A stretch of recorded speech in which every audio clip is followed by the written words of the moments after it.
Your toddler waves when you ask. They look at you. They turn when you call their name, at least sometimes. That is why some autism signs are easy to misread. The question is not only, can my child do this? It is how often it happens, whether it begins on its own, and how it connects with other people. One behavior cannot diagnose autism or rule it out. Number 6. They respond to their name, but not consistently. You call your toddler while they are pushing a train across the floor. They keep playing. That is common. Toddlers get deeply focused, especially when they are tired, excited, or surrounded by noise. One missed response means very little on its own, but then you notice the same thing in a quiet room. You are close. Nothing else is competing for their attention.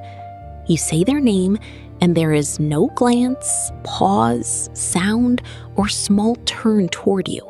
The first explanation is often, they heard me. They are just ignoring me. You are not looking for a perfect response every time. You are looking for some sign that they noticed a familiar person calling them. That sign can be tiny. A quick look, a brief pause, a sound, a slight turn before going back to the train. A repeated lack of response in calm situations is worth noting, especially if you are also seeing differences in gestures, play, or shared attention. It still does not tell you why it is happening. Hearing differences and other developmental factors can affect response to name too. If it keeps happening across different days and settings, jot down a few examples. A pediatrician can consider them alongside the rest of your child's development. The next sign can look completely reassuring because the child does it whenever you ask. Number 5, they use gestures, but mostly after someone prompts them. You say, "Wave bye-bye," and your toddler waves. You ask, "How big are you?" and they lift both arms. Those skills count. Now, notice what happens when no one gives the cue. A toddler may point toward a snack, raise their arms to be picked up, shake their head no, or hold something out to show you. The gesture does not need to be perfect. It only needs to send a message. That can feel reassuring. They know how to wave, so gestures are not a concern. But knowing a gesture and starting one naturally are different parts of communication. Pay attention if gestures rarely appear on their own, and your toddler more often pulls an adult by the hand or waits for someone to guess what they need. That alone does not mean autism. Language and motor differences can also shape how gestures appear. If the pattern continues in different situations, note which gestures happen without prompting and what your toddler does instead. Number 4, they see your pointing hand but do not consistently look where you are pointing. You spot a dog outside and say, "Look!" Your toddler looks at your finger. They may even touch your hand, but they do not turn toward the dog. Noticing your hand move is not the same as following it somewhere. Toddlers sometimes miss a point because they're distracted or the object is too far away. That happens. Instead of judging one moment, watch what usually happens with simple points during ordinary routines, especially when the object is nearby and interesting. But if following another person's point remains difficult, and you are also noticing differences in gestures, eye contact, or shared attention, mention the full pattern to your child's pediatrician. The next sign can look advanced at first because the child may repeat an entire scene from memory.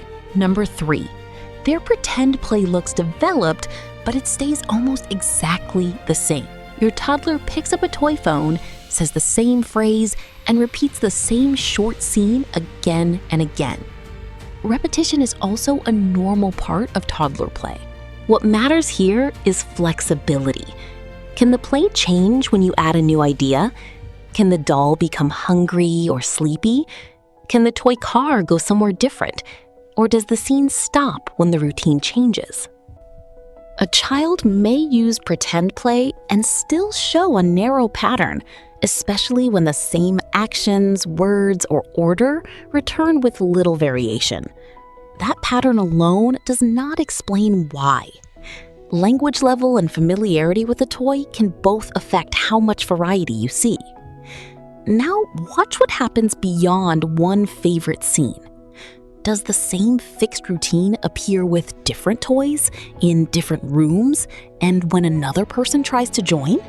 When that lack of flexibility keeps showing up, especially alongside other social communication differences, it becomes part of the broader pattern worth discussing. Number 2, they make eye contact, but it rarely helps them share a message.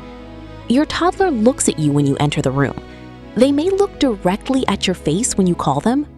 That can make eye contact seem completely reassuring, but the important part is not simply looking at someone's eyes. Toddlers often shift their gaze between a person and an object. They look at the bubbles, then back at you. They look at the snack, then at your face. Some children use brief looks, others hold them longer. Duration alone is not the point. The useful question is whether the look connects with a sound, a gesture, a facial expression, or something the child wants to share. A look that rarely connects with the rest of the message may be worth noting. If you see that pattern across settings, mention it when you discuss the other signs with your child's pediatrician. The final sign is often missed because the child communicates clearly when they need something. Number 1, they communicate what they need, but rarely share something just to include you. Your toddler takes your hand and leads you to the kitchen. They place a toy in your lap when they need help. That is communication. But there is another kind that is easy to overlook. Your child sees an airplane, points toward it, and then looks back at you. They bring you a leaf, not because they need help, but because they want you to see it too. This is sharing attention. A parent may think they know how to ask for what they want, so communication is not a concern. But asking for something and sharing an experience are not the same. Some toddlers share with a point. Others use a sound, a quick look, or hold something up for you to notice. There is no single correct way it must look. The pattern to notice is a child who communicates needs clearly, but rarely shows, points out, or brings things over just to share interest. That pattern does not prove autism. Language level and the situation can affect how a toddler communicates. If this difference appears consistently with the other patterns we covered, write down a few examples and discuss them with your child's pediatrician. You do not need to decide what they mean on your own. You are not looking for one perfect behavior. You are learning to notice your child's whole pattern and know when support may help.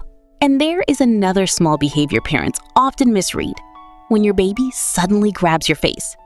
Watch why your baby grabs your face next to understand why the moment before the grab may reveal more than the grab itself.